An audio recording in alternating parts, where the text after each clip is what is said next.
এবার শ্রী মায়ের উপদেশের সপ্তম অংশ। নীলাম্বরবাবুর বাগানবাড়িতে থাকাকালীন শ্রীমার একটি অভিনব দর্শন হয়। সেদিন ছিল পূর্ণিমা তিথি। বাঁকা চন্দ্রের বিমল কিরণে প্রকৃতি অপরূপ শোভা ধারণ করিয়াছে। শ্রীমা গঙ্গায় অবতরণের সোপানে বসিয়া আছেন, দৃশ্য দর্শন করিতেছেন।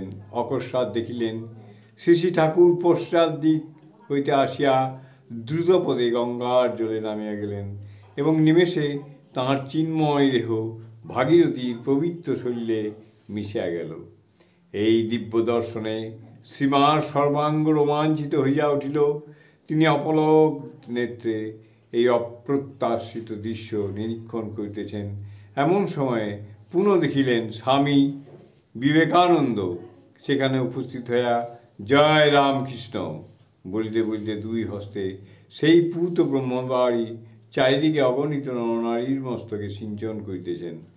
আর সেই পবিত্র বাড়ির স্পর্শে সকলেই সদ্য মুক্তি লাভ করিতেছে।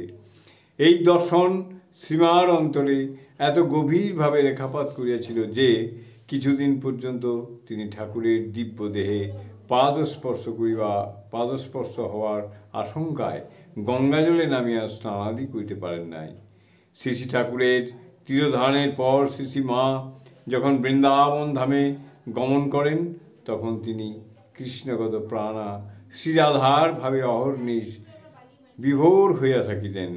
একদিন তিনি এমন গভীর সমাধিমগ্না হয়েছিলেন যে যোগিন মা অনেকক্ষণ ধরিয়া নাম শোনাইলেও সমাধি ভঙ্গ হয় নাই। জয় মা, জয় মা, জয় মা।